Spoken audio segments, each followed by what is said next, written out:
eringlarni boshqa ayolga uylanishiga aslo qarshilik qilmanglar. Agar u dunyoda buning uchun sizlarga qanaqangi ajr berilishini bilganinglarda edi, o'zinglar sovchi bo'lib borib, eringlarni majburlab uylantirib qo'ygan bo'lardinglar.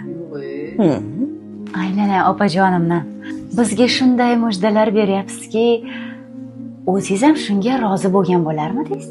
Ay, o'zim o'rgilay sizdan. Nimaga rozi bo'lmas ekanman? Albatta rozi bo'lardim. Axir bu Allohning buyrug'i-ku. Allohning buyrug'i-ya. Unda biz ham shunaqa qilamiz. Keling opajon, sizni bitta bag'rimga bossam maylimi? O'zim o'rgilay sizdan. Allohning buyrug'iga bir zumda taslim bo'lgan sizni men turib bag'rimga bosishim kerak. Qani, keling. Aylanay opaginamdan. Alloh rozi bo'lsin sizdan. Opajon, aslida anchadan beri men sizga kundoshman. Eringiz, to'g'rirog'i, erimiz meni o'zlariga nikohlab olganlar. Lekin sizga aytishga qo'rqib o'tirgan edik.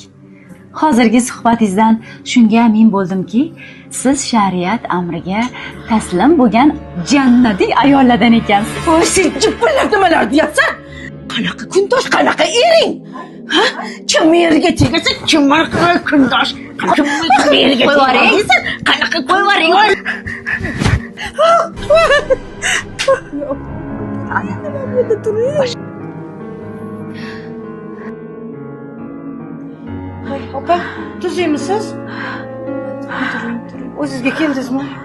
Yaxshimisiz? Suvchi. Yo'qol ko'zimda.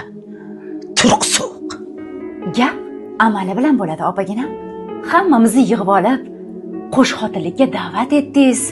Eringizni qizg'onmanglar deb, o'zingiz amal qilmaydigan gapni bundan keyin gapirmang.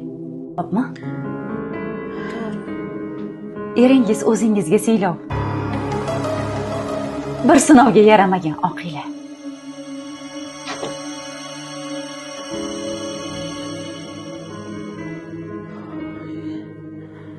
Xola. Nayrang bu. Yashamagur. Yashamagur.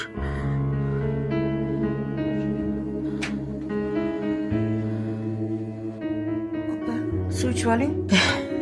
Ol. Suvingni.